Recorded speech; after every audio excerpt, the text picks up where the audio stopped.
Merci d'écouter la radio nationale du Mali. Il est 13 heures à Bamako, même heure partout au Mali.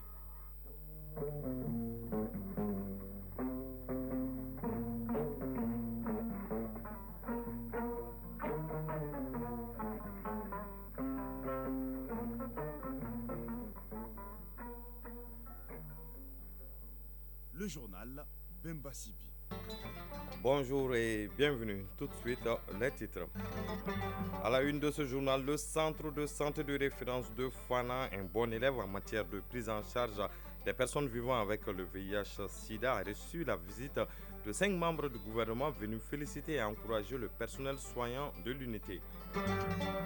On parle de cette autre visite, cette fois de surveillance de prix et de qualité des produits alimentaires, une opération de contrôle de la direction régionale du commerce, de la consommation et de la concurrence de Bamako à quelques semaines des fêtes de fin d'année.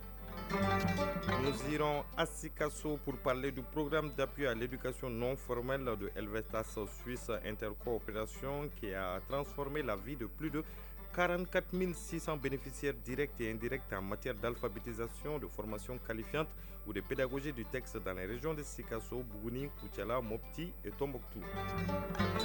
Dans la chronique environnement de ce mercredi, Aguebo Koulibaly braque ses projecteurs sur les décisions prises en faveur des pays en développement lors de la COP29 tenue à Bakou en Azerbaïdjan. Des décisions dont le succès dépendra de la mobilisation des financements et de la mise en œuvre concrète des engagements. En fin de journal, Arjuma Tina nous fera le résumé de l'actualité sportive, notamment le championnat national de première division ou encore l'organisation des états généraux sur le sport malien, un sujet au cœur des échanges entre le ministre chargé des sports et les responsables de différentes fédérations. Le développement de tous ces titres dans un instant. Une fois de plus, bonjour et bienvenue dans ce journal. Tout d'abord, carnet d'audience à la primature. Le Premier ministre, ministre de l'Administration territoriale et de la décentralisation, le général de division Abdoulaye Maïga a reçu hier le chef de cabinet de la direction générale de l'Organisation internationale pour les migrations, OIM. Cette visite s'inscrit dans le cadre de la tournée d'une délégation de haut niveau dans les pays de la Confédération des États du Sahel. Mohamed Abdiker a exprimé au chef du gouvernement la volonté de l'OIM de renforcer sa coopération avec le gouvernement du Mali. On notait la présence du nouveau chef du bureau de l'OIM au Mali et celle du ministre des Maliens établi à l'extérieur et de l'intégration africaine. Nous vous proposons d'écouter Mohamed Abdiker à sa sortie d'audience. Il est au micro de Mamari Kone. L'objectif de la mission, c'est de venir d'abord remercier les autorités maliennes pour toutes les facilités que l'OIM a pour travailler ici au profit de la population malienne.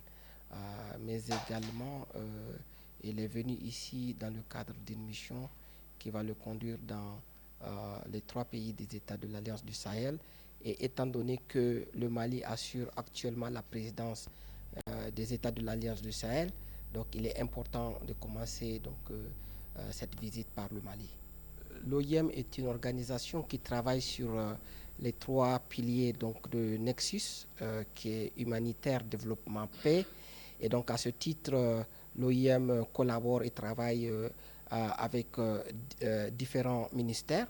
Donc il a eu une rencontre avec le ministère des Maliens établis à l'extérieur qui dégage clairement comme priorité l'engagement de la diaspora pour le développement du pays, mais aussi les questions de retour et de réintégration des migrants.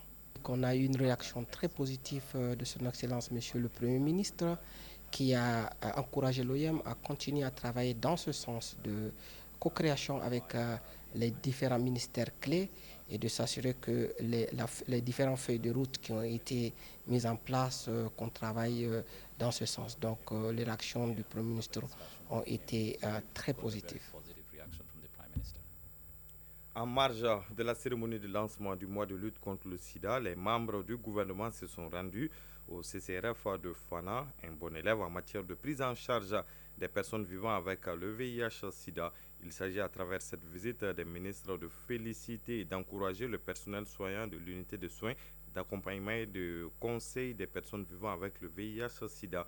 Une occasion aussi de saluer encore une fois les progrès du Mali en matière de lutte contre cette pandémie. De 1,7 à 0,8%, notre pays est sur la bonne voie de contrer cette maladie d'ici à 2030. Les détails de cette visite avec Ramata Konaté avec la voix d'Honoré Tienou. Au CCRF de Fana, l'unité de soins, d'accompagnement et de conseil des personnes vivant avec le VIH-Sida, bon élève en matière de lutte contre cette pandémie. Cette unité prend en charge actuellement plus de 950 patients, dont 72 enfants. Pour saluer les efforts du personnel, ce service reçoit la visite de 5 membres du gouvernement. Youssouf Samake, médecin-chef du district sanitaire de Fana. Avec l'appui de la cellule sectorielle de lutte contre le VIH et l'hépatite aujourd'hui, nous tendons vers la délocalisation de la prise en charge du VIH. À la date d'aujourd'hui, nous avons 21 CESCOM sur 30 qui sont en cours de formation en cascade pour la prise en charge du VIH. Et ce qui permettra de rapprocher les soins des patients. Il restera 9 autres CESCOM non formés où il faudra penser quand même dans les jours à venir à les former aussi.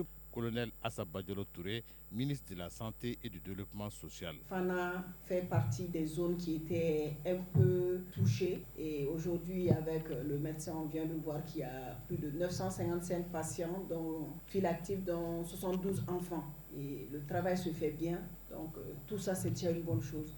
Donc c'est l'occasion pour vous féliciter pour tout le travail que vous êtes en train de faire et vous encourager à aller dans ce sens. Malgré les avancées notoires enregistrées par le Mali dans le combat contre le sida, l'heure est à la poursuite des efforts pour éradiquer cette pandémie d'ici 2030. Mahmoudou Kassogué, ministre de la Justice et des Droits de l'Homme, garde des Sceaux. Nous avons eu l'occasion de visiter les unités de prise en charge à Ségou et à Fana. Nous avons été vraiment impressionnés par les dispositifs qui est en place et par l'engagement du personnel qui se dévoue vraiment à cette tâche.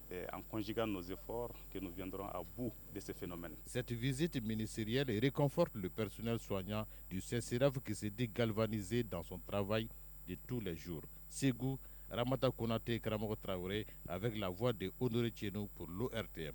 À quelques semaines des fêtes de fin d'année, la direction régionale du commerce, de la consommation et de la concurrence de Bamako vient d'entamer une opération de surveillance des prix et de la qualité des produits alimentaires. L'objectif est de veiller à la satisfaction des consommateurs suite aux différents efforts déployés par les autorités de la transition qui ont permis de ravitailler les marchés correctement. Le point de la visite avec Benaro Fofana. Constater de visu la disponibilité des produits alimentaires en cette veille des fêtes de fin d'année, c'est l'objet de cette visite de la Direction régionale du commerce, de la consommation et de la concurrence du district de Bamako. De la rive droite à la rive gauche, les magasins de stockage sont bien fournis et les marchés approvisionnés. Et les commerçants rassurent les clients. Boubacar Yalkoué, PDG MG International. Les consommateurs peuvent mettre dans leur tête que dans les différents magasins de stockage, le stock est garanti. La disponibilité des produits alimentaires étant assurée, la qualité et le respect des prix restent l'une des priorités pour Fousséni Bamba et son équipe au bénéfice de la population. Fousséni Bamba, directeur régional du commerce, de la consommation et de la concurrence du district de Bamako. Nos constats sont vraiment satisfaisants parce que nous voyons que le marché est vraiment approvisionné et que vraiment nous rassurons vraiment le peuple malien qu'effectivement que les dispositions sont en train d'être prises par les plus hautes autorités pour que rien ne manque vraiment sur le marché. Puis encore, nous sommes en train de surveiller actuellement aussi les prix, parce que nous tenons à dire à l'ensemble vraiment des opérateurs vraiment de pouvoir vraiment stabiliser les prix avant vraiment la fête. Pour cette opération de surveillance, les vendeurs de la banane plantain et ceux des volailles ont été approchés par l'équipe. Idrissa Diallo, premier vice-président de l'association des vendeurs de produits maraîchers. On fait que toute la population de Bamako soit bien ravitaillée en fin d'année. On est prêt toujours à faire ça et on ne sera pas fatigué à faire ça. Drissa Nyambele, vendeur de volailles au marché de Mbanakabougou. Les dispositions sont prises à notre niveau afin de pouvoir ravitailler la clientèle. Il y aura des poulets à bon prix cette année. Fousséni Bamba, directeur régional du commerce, de la consommation et de la concurrence du district de Bamako. Nous sommes venus ici donner la parole vraiment aux acteurs. Ils viennent vraiment de rassurer la population. Nous-mêmes, nous sommes là pour encore surveiller cela pour que la population puisse avoir accès vraiment à ces produits-là et puis avoir à des bons prix aussi. À l'entame de cette mission de supervision des différents marchés, les autorités de la transition, à travers le département en charge du commerce, ont remis 4 véhicules de type 4x4 au directeur régional du commerce, de la consommation et de la concurrence du district de Bamako afin qu'il puisse mener à bien ses missions.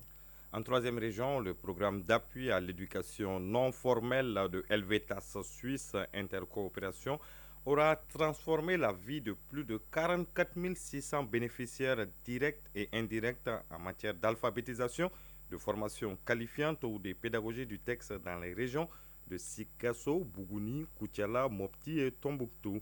Les partenaires de mise en œuvre sont réunis à la faveur de la rencontre bilan pour apprécier les acquis engagés par le programme et réfléchir sur ces défis et ces enseignements dans une dynamique de pérennisation.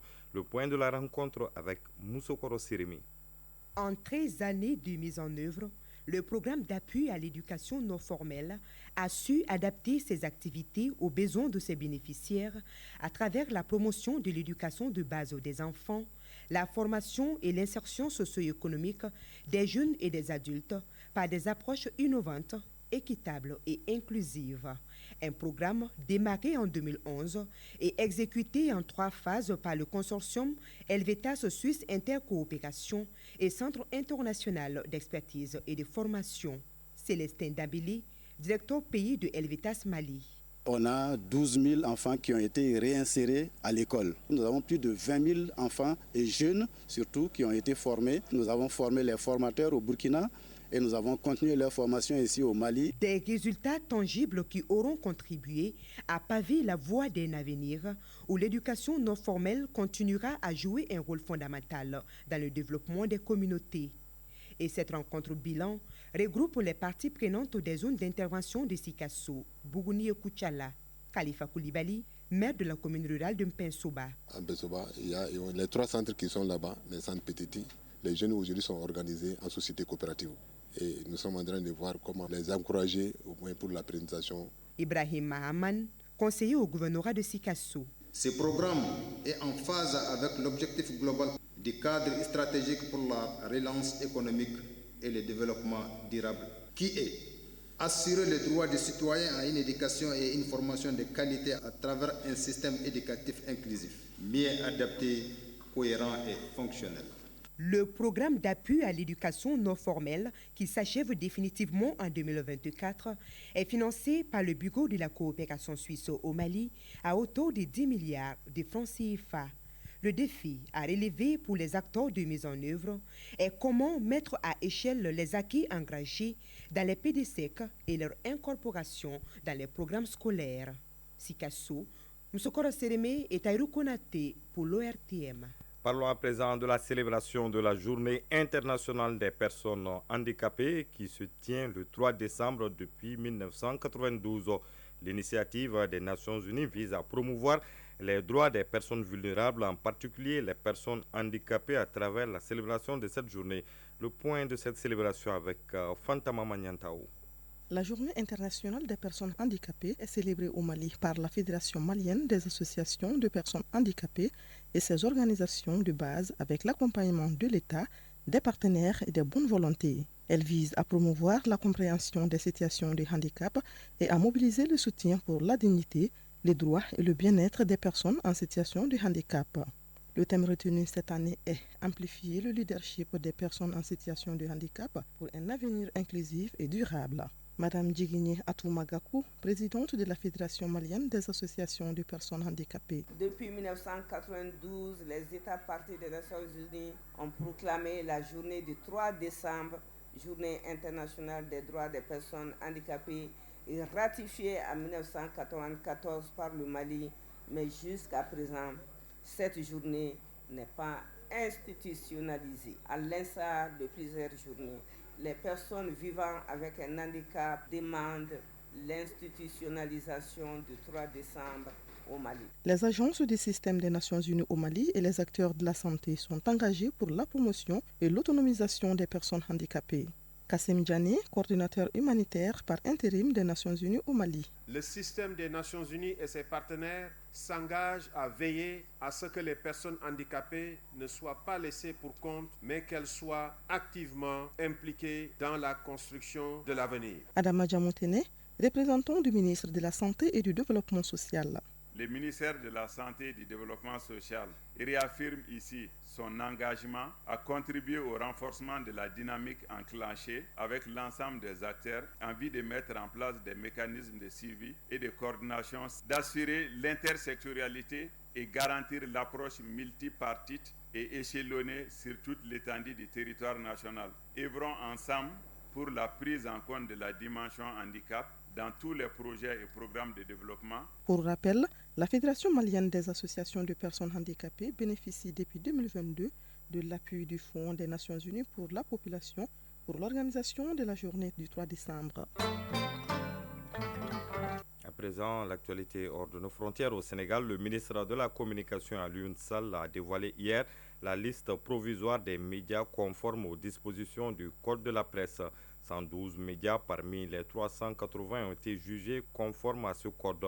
Cette liste comprend 10 chaînes de télévision, 14 presses écrites, 17 stations de radio, 11 radios communautaires, 6 web TV et 54 sites d'information en ligne. Au Bénin, 3 soldats ont été tués et 4 autres blessés dans une attaque dans le nord-est du pays. L'information a été donnée par un officier sous l'anonymat et les autorités béninoises n'ont pas encore communiqué sur cette attaque.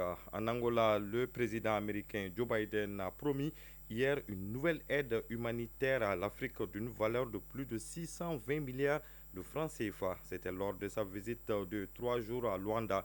L'agence américaine pour le développement a précisé dans un communiqué qu'il s'agissait d'une aide supplémentaire pour répondre à l'insécurité alimentaire et aux autres besoins urgents des réfugiés et des personnes déplacées dans 31 pays du continent africain. La vice-présidente namibienne Ntombo Nandine-Ndaitwah a été proclamée vainqueur de l'élection présidentielle. L'annonce a été faite hier soir par la commission électorale. C'est la première fois qu'une femme occupe la fonction de présidente dans l'histoire du pays. Par ailleurs, son parti a également remporté les élections législatives qui se tenaient en même temps en obtenant 51 sièges contre 20 pour l'IPC. Le Fatah et le Hamas s'accordent au Caire sur la gestion de l'enclave après la guerre. En discussion au Caire, un accord de principe a été trouvé hier sur la formation d'un comité pour administrer Gaza après la guerre avec Israël. La commission dépendra de l'autorité palestinienne et sera chargée de gérer Gaza pour la reconstruction, l'économie, l'enseignement et les services. En France, il ne reste plus que quelques heures avant le débat sur la motion de censure déposée par le Nouveau Front Populaire et le Rassemblement National contre le gouvernement de Michel Barnier. Si l'une d'entre elles est votée, le Premier ministre devra quitter Matignon et la France entrera dans une crise politique aggravée. Marine Le Pen va décider du sort de Michel Barnier et faire un choix stratégique cet après-midi. L'opposition sud-coréenne, elle aussi, a déposé aujourd'hui au Parlement, cette fois-ci, une motion de destitution contre le président suite à sa tentative d'imposition de la loi Marshall hier lors d'une déclaration. La motion pourrait être soumise au vote dès le vendredi prochain et elle devra réunir les 2 tiers de l'Assemblée pour être adoptée. Mali Actualité, il est 13h passé des 18 minutes à présent, la page sport de cette édition.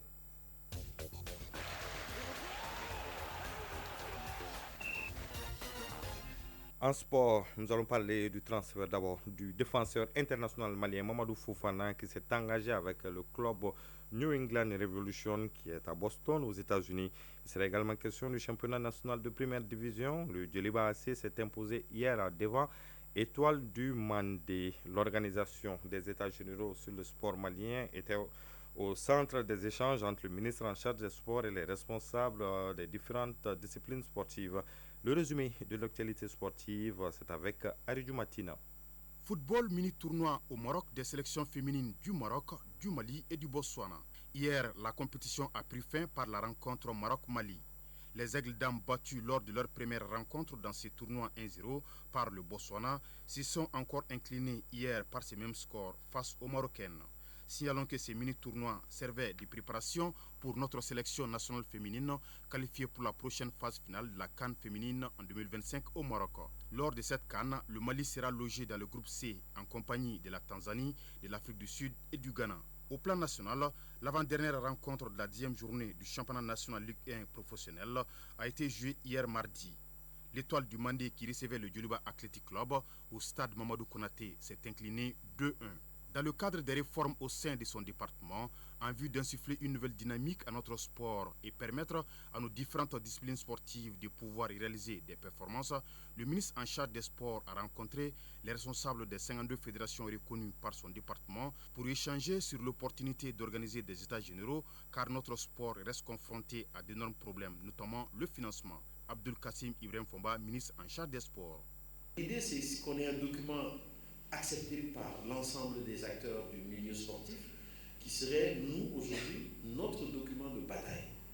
Et à chaque fois, s'il faut aller au CNT, travailler sur les textes, ou aller chercher des financements, ou avoir un appui politique, le document, il est là. Et là, c'est un poids qui est intéressant, qui est un poids qui permet d'évoluer. À l'unanimité, les responsables des fédérations ont donné leur cutis au ministre d'aller vers les états généraux. Amadou Diarra, président de la Fédération malienne de sport pour personnes handicapées. L'idée, elle est très très salutaire d'aller vers les états généraux. De 91 à maintenant, il y a eu beaucoup d'avancées, mais il y a eu beaucoup de problèmes. En ce qui concerne notre fédération, on a tendance à laisser de côté les personnes handicapées dans la pratique du sport. Alors que pour développer le sport, il faut vraiment travailler avec toutes les sensibilités. Donc ces états généraux qui sont en instance d'organisation, il faut que ce soit des états généraux inclusifs. Youssouf Maïga, président de la Fédération malienne de jeux d'échecs. Les états généraux sur le sport se sont déroulés en 91 et de 91 à maintenant, beaucoup d'eau a vraiment coulé sous le pont. Et donc il faut maintenant s'arrêter un moment et évaluer. Et surtout que vous savez qu'au niveau du sport, il y a beaucoup de problèmes. Ce n'est pas seulement des problèmes de financement, mais il y a essentiellement des problèmes de gouvernance. Donc je pense que si on arrive vraiment à faire des stages généraux, ça nous permettrait vraiment de pouvoir proposer des solutions, des recommandations pour pouvoir corriger vraiment ces imperfections. Un mot de transfert. Le défenseur central international malien Mamadou Fofana Dinojo, qui évolue en Ligue 2 française avec Amiens depuis quelques années, s'est engagé avec le club américain des New England Revolution pour 3 saisons. Mamadou Fofana, qui s'apprête à relever un nouveau défi, ne devrait rejoindre New England Revolution, le club de la région de Boston, qu'à partir de janvier prochain. Chronique de l'environnement. À la COP29 de Bakou, Ahmed Sekou Diallo, directeur exécutif de l'ONG AFAD, a salué les décisions prises en faveur des pays en développement, notamment pour le Sahel. Si ces résolutions sont ambitieuses, il souligne toutefois que leur succès dépend de la mobilisation des financements et de la mise en œuvre concrète des engagements. Des avancées majeures pour les pays en développement, première partie, c'est le sujet de la chronique de l'environnement et une réalisation de Agibou Koulibaly. À Bakou, lors de la COP29, Ahmed Sekou Diallo, directeur exécutif de l'ONG AFAD, a salué les avancées significatives réalisées dans les discussions sur le climat. Selon lui, les décisions adoptées, bien qu'ambitieuses, nécessitent une volonté politique forte pour se traduire en actions concrètes. On a eu beaucoup d'accords signés, notamment la mise en application du fonds sur les pertes et dommages. Nous avons vu que c'est un Africain qui a été mis à la tête de ce fonds. Le siège aussi a été décidé, c'est à Genève. On a maintenant la possibilité d'opérationnaliser et de déposer des projets sur les pertes et dommages. Donc ça, c'est des acquis. Parmi les résolutions phares, une attention particulière a été accordée au soutien des pays en développement, notamment les zones arides comme le Sahel. La COP29 a mis en avant des mesures cruciales pour nos régions, mais leur mise en œuvre dépendra des financements mobilisés et de leur utilisation judicieuse, a souligné Ahmed Sekou Diallo. On avait fixé aussi pour cette COP d'avoir un nouveau objectif quantifié en matière de financement. Bon, à la COP de Paris, on était à 100 milliards L'objectif cette année était d'avoir 1300 milliards pour lutter efficacement contre les changements climatiques. Les débats ont été rudes et âpres. Il a fallu même des prolongations parce qu'on est arrivé après 24 heures pour avoir des accords. Vu l'impact gravissime des changements climatiques sur les populations, notamment les pays en voie de développement, notamment l'Afrique, si des experts ont dit qu'évaluer les besoins à 1,3 milliard par an, dire qu'on mobilise 300 milliards par an, le fossé est grand. Et plus le fossé est grand, plus la population africaine est dans l'incertitude et dans le danger aussi. En dépit des avancées notables de la COP29, Ahmed Sékou Diallo reste convaincu que la route reste semée d'embûches. La réussite de ces résolutions ne dépendra pas seulement des engagements pris à Bakou, mais d'une volonté politique forte pour transformer ces décisions en actions tangibles au bénéfice des populations les plus vulnérables, comme celle du Sahel. Des avancées majeures pour les pays en développement. Deuxième partie, ce sera la semaine prochaine avec notre chroniqueur Agibou Koulibaly. Vous pouvez écouter ou réécouter cette édition sur nos différentes plateformes digitales avec Badji Touré. Vous l'aurez compris, c'est la fin de ce journal qui vous a été présenté par Bemba Sibi. La mise en onde a été assurée par Abse Traoré, Fousseini Sissoko, une réalisation de Adam Maïga et Boubou Sidibé, coordination Ousmane Dawa. À 19h30, vous serez avec Moïse Traoré pour la 3e édition de Mali Actualité. Mais ne bougez surtout pas tout de suite. Kani Keita sera là pour les avis et communiquer. Merci de l'avoir suivi. Bonne suite de programme sur la Radio Nationale du Mali.